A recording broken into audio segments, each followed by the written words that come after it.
అందుకే విద్యుత్ విషయంలో కానీ, సాగునీరు విషయంలో కానీ, రైతు బంధు విషయంలో కానీ, రైతు బీమా విషయంలో కానీ, గిట్టుబాటు ధర విషయంలో కానీ వరి కోతలు మొదలై ఇంకా పూర్తి స్థాయిలో కానేలేదు. అప్పుడే 7,000 పైచిలకు కొనుగోలు కేంద్రాలను ఐకేపీ కేంద్రాలు మేము తెరిచినాం. వాళ్ళు అసలు తెరవనే లేదంటూ నీలాక క్వింటాల్కు 10 కిలోలు కమిషన్లు కొట్టే విధానం ఉండదు మా దగ్గర. ఎవడన్నా చేసిందంటే తిత్తి తీస్తాం. ఎవడన్నా 10 కిలోలకిన క్వింటాల్కి గిన కమిషన్లు తాడి పేరు మీద, తాలు పేరు మీద ఎవడన్నా కొట్టిండంటే నీలాక కమిషన్ల దందాలు చేయం చంద్రశేఖరరావు. మమ్మల్ని ఢిల్లీ పోయిందంటారు. ఢిల్లీ పోయిన ప్రతిసారి కేంద్ర ప్రభుత్వం నుంచి పెండింగ్ ప్రాజెక్టులను సాధించుకొచ్చినాం. అది స్కైవేలు కావచ్చు, కేంద్ర నిధులు కావచ్చు, డిఫెన్స్ ల్యాండ్స్ కావచ్చు. ప్రతి విషయంలో ఢిల్లీకి వెళ్ళి మా మంత్రులు మేము ఔటర్ రింగ్ రోడ్ RRR కావచ్చు, రీజనల్ రింగ్ రోడ్ విషయంలో కావచ్చు, నిధుల విషయంలో కావచ్చు, మెట్రో రైలు విషయంలో కావచ్చు, మూసి పరివాహక ప్రాంత అభివృద్ధి విషయంలో కావచ్చు 10 సంవత్సరాలు నీ పాపాలను ఒకటొకటిగా కడుక్కుంటూ వాయిదాలు పడ్డ కేంద్ర అనుమతులను తెచ్చుకుంటూ రాష్ట్రాన్ని ఒక దారిలో పెట్టి సర్దించే ప్రయత్నం చేస్తున్నావు. నువ్వు కూలగొట్టిన సంసారాన్ని నిలబెట్టే ప్రయత్నం చేస్తున్నాము. నీ కులం, నీ కుటుంబం చేసిన దోపిడీ నుంచి రాష్ట్రాన్ని కాపాడి రైతులకు, విద్యార్థులకు, నిరుద్యోగ యువకులకు, ఆడబిడ్డలకు మేలు జరిగే విధంగా ఇవాళ చర్యలు చేపడుతున్నాం. ఇవాళ ఆడబిడ్డలకు స్వేచ్ఛనిచ్చినాం. మహిళా సంఘాలను పిలిచి కోట్లాది రూపాయలు వాళ్ళవి నువ్వు పెండింగ్ పెట్టిన వాటిని అన్నిటిని కూడా వాళ్ళకి ఇచ్చినాం. ఇవాళ మహిళలు ఊపిరి పీల్చుకుంటారు. మా అన్న వచ్చిండు, మా ప్రభుత్వం వచ్చింది, మా సోనియా ప్రభుత్వం వచ్చింది, మాకు సిలిండర్ వచ్చింది, ఇంటికి ఉచిత కరెంట్ వచ్చింది, మాకు ఆర్టీసీ బస్సులలో ఉచితంగా ప్రయాణం చేస్తున్నాం, మాకు స్వేచ్ఛ వచ్చింది. మా మహిళా సంఘాలు అన్నీ కూడా మళ్ళీ ఊపిరి పోసుకున్నాయి. లక్షాధికారులు కాదు, ప్రతి మహిళా సంఘం కోటీశ్వరులను చేస్తామని ప్రభుత్వం ముందుకు వచ్చిందని వాళ్ళ కళ్ళల్లో సంతోషం ఉంది, ఆనందం ఉంది. అది చూసి నీ కళ్ళల్లో నిప్పులు పోసుకుంటున్నావు చంద్రశేఖరరావు. ఆడబిడ్డలు నా కళ్ళల్లో ఆనందాన్ని చూసి నీ కళ్ళల్లో నిప్పులు పోసుకున్నా, నీ కడుపులో మంటలు రేగినా ప్రజలు నీ పట్ల సానుభూతి చూపియరు. ఎందుకంటే నువ్వు అన్ని పాపాలు చేసినావు. పాపాల భైరవుడు అనే పదం కూడా నీకు చిన్నది. అందుకే పిల్లి శాపనార్థాలకు ఉట్టి తెగిపడదు. చంద్రశేఖరరావు పర్యటనను కాంగ్రెస్ పార్టీ కార్యకర్తలు 100 ఎలుకలు తిన్న పిల్లి తీర్థయాత్రలు పోయింది అన్నట్టుగా చూస్తున్నారు.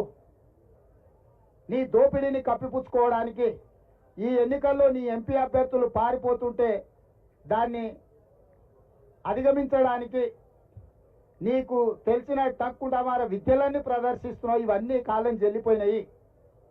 చంద్రశేఖర్ అనేవాడు తెలంగాణ రాష్ట్రంలో రద్దయిపోయిన 1000 రూపాయల నోటు లాంటి వాడు. ఎవడన్నా జేబులో పెట్టుకుంటే జైలు కోతాడు 1000 రూపాయల నోటు. ఇవాళ టీఆర్ఎస్ కూడా గట్లాంటిదే. రద్దయిపోయిన 1000 నోటు బీఆర్ఎస్, టీఆర్ఎస్, కేసీఆర్, ఆ ప్రభుత్వం ఏందో దాని కాలం అయిపోయింది. ఏదేమైనా ఒక్కటి మాత్రం నేను అభినందించదలుచుకున్నా.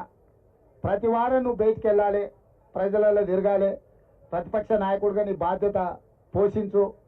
మా ప్రభుత్వం ప్రతిపక్షాలను గొంతు నొక్కాలని అనుకోదు. ప్రజా సమస్యలు మీరు మా దృష్టికి తీసుకొస్తే సహేతుకమైన వాటిని మా ప్రభుత్వం బేసిజాలకు పోకుండా పరిష్కరిస్తుంది.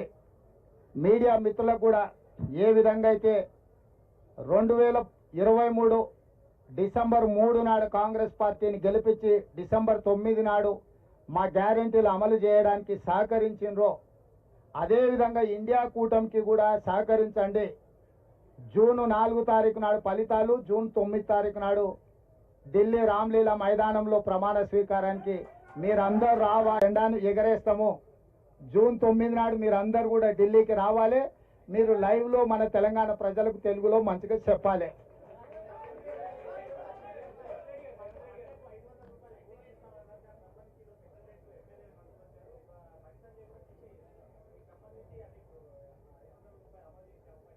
ఇప్పుడు జూన్ 4 తారీఖు వరకు ఎన్నికల కోడ్ ఉంది. పరిపాలననే ఎన్నికల అధికారుల చేతుల్లో ఉంది. మెయిన్ సెక్రటేరియట్ పోవాలన్నా అనుమతి తీసుకోవాలి. ఇప్పుడు కొత్త అనుమతులు ఇవ్వడానికి ఏదైనా ఉందా? ఎన్నికలైన ఎమ్మెల్సీ ఎన్నికలు మహబూబ్నగర్లోనే ఓట్ల లెక్కింపును కూడా జూన్ 2కు వాయిదా వేసి ఇవాళ ఓట్ల లెక్కింపు ఉండే. ఇప్పుడు పూర్తిగా పరిపాలన కేంద్ర ఎన్నికల సంఘం చేతిలోకి వెళ్ళిపోయింది. కాంగ్రెస్ పార్టీ ప్రభుత్వం చేతిలో అధికారం లేదు. వాళ్ళతో పాటు కేంద్ర ఎన్నికల సంఘాన్ని కూడా మేము డిమాండ్ చేస్తున్నాం, రైతులకు న్యాయం చేయండి అని కోరుతున్నాం. మేము కూడా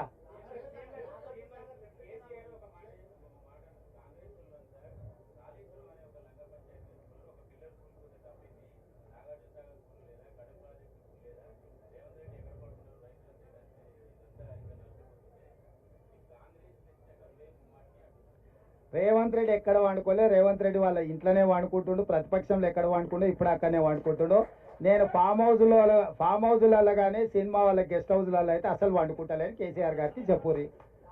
రెండవది, మనిషి ఆయన కాళేశ్వరంలో ఒకటో రెండో ఊళ్ళే అండు. మేడిగడ్డ అక్కడ పిల్లర్స్ మనిషికి వెన్నెముక ఎట్లాంటిదో అట్లాంటిది. మనిషికి వెన్నెముక ఇరిగింది అనుకో, దేనికి వణికిరాడు. ఉన్నాడా అంటే ఉన్నాడు అన్నట్టు అనిపిస్తుంది, మంచం మీద వండి ఉంటాడు.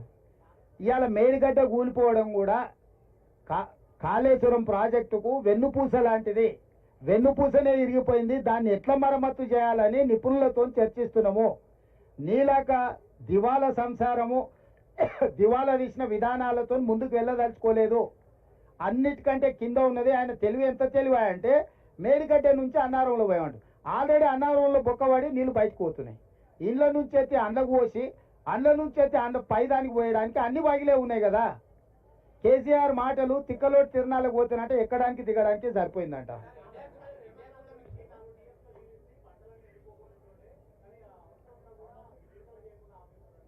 నేను అనేది అదే అంటున్నా, బుర్ర లేకుండా వితండవాదం చేస్తున్నాడు. హైదరాబాద్ నగరానికి తాగడానికి నీళ్లు లేవు, మీరు బోర్లు ట్యాంకర్లు అంటుండు.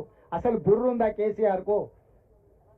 మిషన్ భగీరథ ద్వారా కృష్ణానది జలాలను ఇవ్వాల్సిన దానికంటే ఎక్కువ ఇస్తున్నాం. భూమిలో ఉన్న నీటి టేబుల్స్ పడిపోవడం వల్ల బోర్లు ఎండిపోయినాయి. అంతకుముందు నువ్వు కూడా మధ్యతరగతి మనం నల్లా నుంచి వచ్చే నీళ్లు వంటలకు కానీ మన ఇంట్లో తాగడానికి వాడుకునేది. మన ఇంటి అవసరాలు, అంట్లు తోముకోవడానికి, స్నానానికి, ఇతర అవసరాలకు మన ఇంట్లో ఉండే బోర్ నీళ్లు వాడుకునేది. ఇప్పుడు బోర్ ఎండిపోయింది కాబట్టి ఈ నీళ్లతో పాటు అదనంగా బోరుతో వాడుకునే నీళ్లను ట్యాంకర్లలో కొనుక్కుంటున్నాము. ఇవాళ మేము దాదాపుగా 1000 ట్యాంకర్లతోని ట్యాంకర్ బుక్ చేసిన 12 గంటల లోపలనే ప్రతి వాళ్ళకి నీళ్లు అందిస్తున్నాము. అభినందించాల్సిన పోయింది, ట్యాంకర్లు వచ్చినాయి అంటున్నాడు. గ్రౌండ్ వాటర్ ఎప్పుడు వాడిపోయింది? వర్షాకాలంలో వర్షాలు రాకపోవడం వల్ల ఇప్పుడు గ్రౌండ్ వాటర్ వాడిపోయింది. నాగార్జున సాగర్లా, శ్రీశైలంలో అన్నిట్లల్లా డెడ్ స్టోరేజ్కి వెళ్ళిపోయినాయి. ఆ డెడ్ స్టోరేజ్ నుంచి మనము ఈరోజు నగరానికి తాగునీటి సమస్య తీవ్రతను దృష్టిలో పెట్టుకొని కొన్ని దగ్గరలలో కొంత కష్టమైన, రైతులకు కొంత నష్టమైన తాగునీరే మొదటి ప్రాధాన్యత. ప్రపంచ నీటి విధానము నీళ్లుంటే మొదట తాగడానికి, తాగు, సాగు, విద్యుత్తు, పరిశ్రమలు 4 ప్రాధాన్యతలు. ఇప్పుడు తక్కువ నీళ్లు ఉన్నాయి కాబట్టి తాగునీటికే వాటిని పొదుపుగా వాడి ఏప్రిల్, మే, జూన్ ఇంకా 90 రోజులు ఉంది ఎండలు. 90 రోజుల కోసము పొదుపుగా చుక్క చుక్క బొట్టు బొట్టు లెక్క కట్టి ప్రతి పేదవాడికి తాగునీటి సమస్య రాకుండా ఉండడానికి, అదేవిధంగా బోర్లు పడిపోయినాయి, ఎండిపోయినాయి కాబట్టి ట్యాంకర్ల ద్వారా ఇంటి అవసరాలకు కూడా నీళ్లు అందించి చిన్న చిన్న చెరువుల మీద ఉన్న తాగునీటి వనరులను కూడా ఇప్పుడు పూర్తిగా రిపేర్లు చేసుకొని తాగనీకే నీళ్లు అందిస్తున్నాము. ఇవన్నీ మేం చేస్తుంటే నువ్వు వ్యవసాయానికి నీళ్ళు ఇవ్వలే, ఎండిపోయినాయి. ఎండిపోయినాక ఎందుకు చెప్తున్నావు? మరి అది మొదలు పెట్టినప్పుడే చెప్పుండొచ్చు కదా ఈ సలహా ఏదో. అంటే ఎండిపోయినాక, ఇల్లు కాలినాక ఆ మంటల కాడ చలి కాసుకుందామని చంద్రశేఖరరావు ఎదురు చూస్తున్నాడు.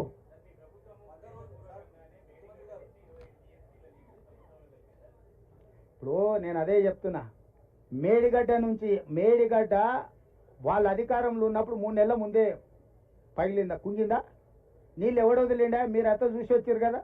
ఎన్నికలప్పుడు నేను రాహుల్ గాంధీ గారు పోయినప్పుడు చుక్క నీళ్ళు ఉండేనా? నేను శ్రీధర్ బాబు గారు మేము పోయినామా? ఇక దాంట్లో నీళ్ళు ఎప్పుడు నింపిండా? బుర్ర లేకుండా మాట్లాడుతుండో, మందేసి మాట్లాడుతుండో, మతి లేకుండా మాట్లాడుతుండో నాకైతే తెలియలేదు. ఎప్పుడు పోయింది మేడిగడ్డ? ఆగస్టు సెప్టెంబర్లోనే కదా పోయింది. అది పోయినెంబడే కదా మేడిగడ్డలు ఉన్న నీళ్ళని వాళ్ళే కదా కిందికి వదిలింది. తర్వాత మేడిగడ్డలో నీళ్ళు ఎవరు నింపిండు? డ్యామ్ సేఫ్టీ వాళ్ళు వచ్చి ఉన్నవి కూడా తొలగించండి అని చెప్పారు కదా. ఇది వదులు, దాని పైన ఉన్న అన్నారం కూడా బొక్కవాటది కూలేటట్టుంది, దాన్ని కూడా నీళ్ళు వదలమని డ్యామ్ సేఫ్టీ వాళ్ళే చెప్పారు కదా. సాంకేతిక నిపుణులు పర్యవేక్షిస్తుంటే కాంగ్రెస్ వాళ్ళు వచ్చి 20 టీఎంసీలు కిందికి నీళ్ళు వదిలిందంటే ఏమన్నా మతుందానే? ఆయనకు అసహనం ఉంది, నేను ఒప్పుకుంటా. అదేనా ఈయన ఇక ఈ బోడిగాడ ఆయన నైపుణ్యంతో గట్టే గట్ల ఏడ్చింది, మేడిగడ్డ గుంజింది, అన్నారం పగిలింది. అందుకే నిజమైన నిపుణులతో సూచన తీసుకోకి మాత్రం తెలివితేటలు. అవునాయనా 5 సార్లు అడిగినావు, 4 సార్లు పర్యవేక్షించారు, వాళ్ళు ఇచ్చిండ్రు, మధ్యంతరం ఇస్తే ఉన్నది కూడా కూలింది అంటే సస్తర్రా మీరు? దానికి పూర్తి స్థాయిలో సూచనలు చేస్తామని వాళ్ళు చెప్తున్నారు. మరి ఆ మాట కేంద్ర ప్రభుత్వాన్ని అడగాలి కదా. ఎన్డీఎస్ఏ కేంద్ర ప్రభుత్వ పరిధిలో పనిచేసేది కదా. చంద్రశేఖరరావు మోడీని ఎందుకు అడుగుతలేడు?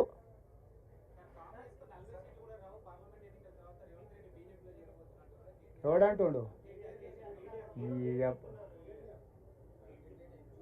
ఇప్పుడు కేటీఆర్వి అన్ని పొరంబోకు మాటలు. కార్యకర్తలను మిత్రులందరినీ కూడా కలుసుకోవడానికి